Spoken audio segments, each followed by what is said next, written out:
You spend a career putting on the same badge, the same gear, the same uniform, day after day, and you begin to believe that's who you are. And then one day it's over. The calls stop. The radio goes silent, and you find yourself left standing in front of a closet, staring at a uniform that doesn't have a shift to go to anymore. In this video, I want to share my journey from uniform to retirement. What I got right, what I got wrong, and what I think or wish every officer would think about before their last day, before retirement.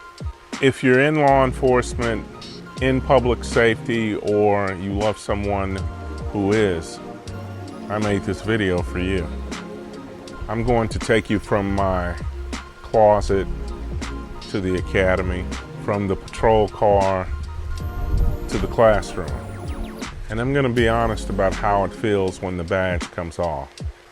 But the memories and the habits stay with you. So let's start where the transition really hit me, in front of that old uniform. For years, this uniform lived at the center of my life. I didn't just hang it in the closet, I hung identity there. Assignments, stories, nights that felt like they would never end.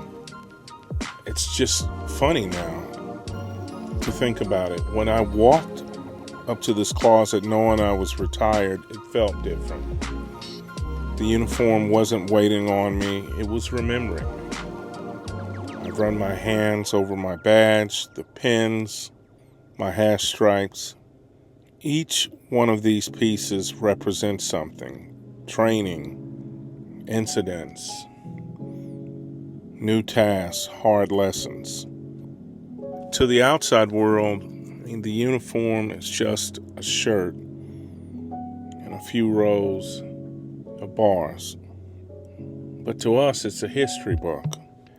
Packing it up wasn't just a physical task, it was emotional. I had to decide, what do I keep as a symbol?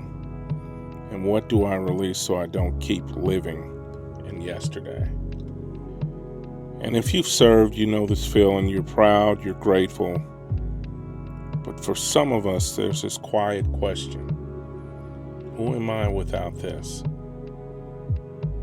I took my time. I remembered calls, partners, of course, the supervisors, the younger version of me who first put on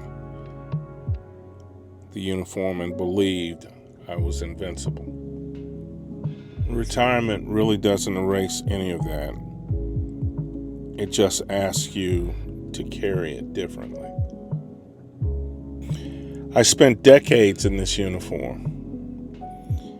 It saw me through midnights, holidays, celebrations, tragedies, more energy drinks and coffee than I'll ever admit. The job, this profession, shapes you. How you see people, how you scan rooms, how you sit in the restaurants, how you drive, how you sleep or don't. Over time, the line between the person and the profession starts to blur. You're not just John or Jane anymore. You're police officer. And that title follows you. I don't regret the years in the uniform. As a matter of fact, I'm grateful for them. But I also know that for a lot of us, we don't talk enough about the transition out of the uniform. We plan the finances, we talk about pensions, medical, and benefits. But we rarely talk about identity, about the feeling of suddenly not having a radio, call sheet, calls for service, or a squad, team environment that you're in. That's why I wanted to make this video. Not just to share war stories. God knows we hear enough of those, don't we? But to talk about what it really means to build a life on the other side. Walking downtown in civilian clothes feels different. People look at you, but they don't see the uniform, the organization, or the years. Some officers love that anonymity. Others miss the instant recognition. Some have a mix. I guess you could say I felt a mix of both.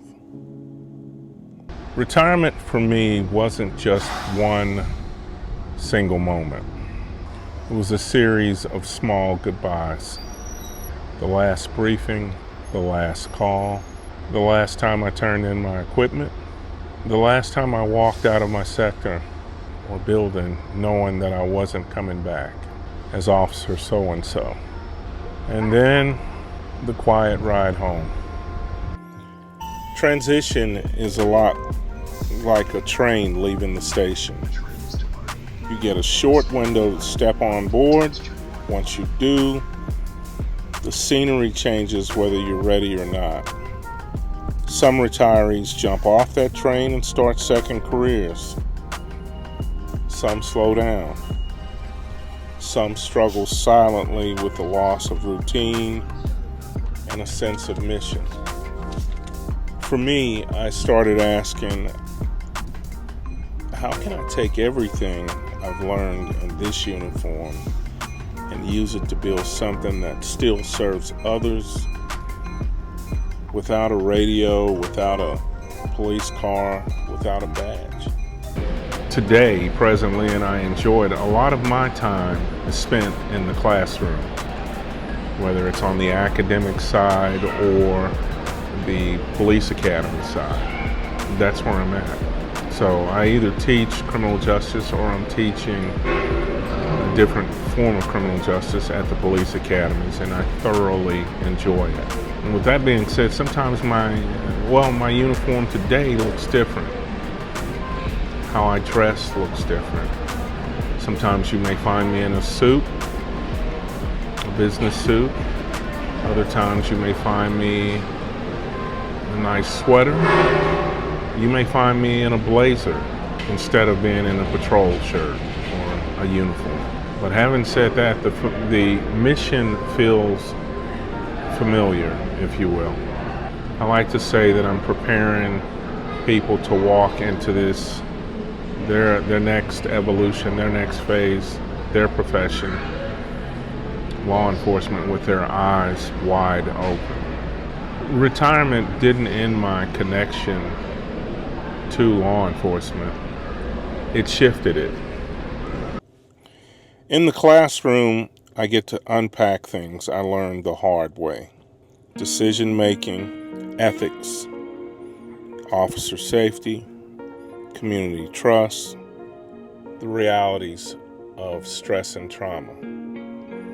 I'm honest with my students, sometimes too honest. I tell them about the weight of the profession, but I also talk about the moments of grace, the lives changed, the communities helped, the families protected. And I talk about retirement early. I tell them that one day, either by choice or by circumstance, they will take that uniform off, if they're in a uniform, if they are police officers. They'll find themselves taking that uniform off for the last time. Who they are at that moment depends on the choices they make long before they get there. If you're still in the job, I want you to hear this. You're more than just a uniform. Invest in your family, invest in your health, invest in your faith, invest in your hobbies. I got a lot of hobbies. Well, I got some hobbies I really enjoy. Your interests, your education. I'm huge on investing in your education.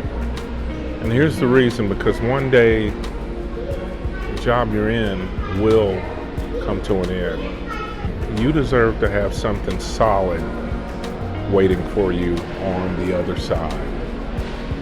Looking back, I wish there were a few things I would have known earlier in my career. First, talk about retirement long before you file the paperwork. It's not just a date, it's a process. Second, involve your family in the conversation. They experience your career, your stress, your assignments right alongside you. They need to understand what the transition will mean for them too. Third, start building a life, skills and relationships that exist outside the job. When you retire, you're going to lean heavily on those. To the partners, spouses, and families, thank you. You carry a different kind of badge. One that doesn't come with a uniform, but absolutely comes with sacrifice. When retirement comes, your support and understanding make that transition smoother. It's not just a change of job. It's a change of rhythm for the entire household, the entire family. Retirement has given me space to breathe, to reflect, when I'm not answering calls.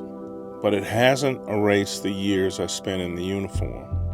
That experience still shows up in how I teach, how I mentor, and how I move through the world. So that's my journey from uniform to retirement, from patrol car, if you will, to classroom, from radio traffic to lecture and office hours. If you're early in your career, I hope this encourages you to start early, to start planning for the future now. If you're close to retirement, I hope this reminds you that there is life after the badge, and that you're allowed to design it intentionally. And for those of you that are already retired, I'd love to hear your story. What surprised you? What was harder than you expected? And what's brought you joy? Drop your thoughts in the comment section. If this video resonated with you, share it with another officer, a recruit, or family member who needs to hear it. On this channel, Blue on Blue, I'll keep talking about the realities of service and life after service. Honestly, respectfully, and with the goal of helping us all finish well. Thank you for your service, and thank you for joining me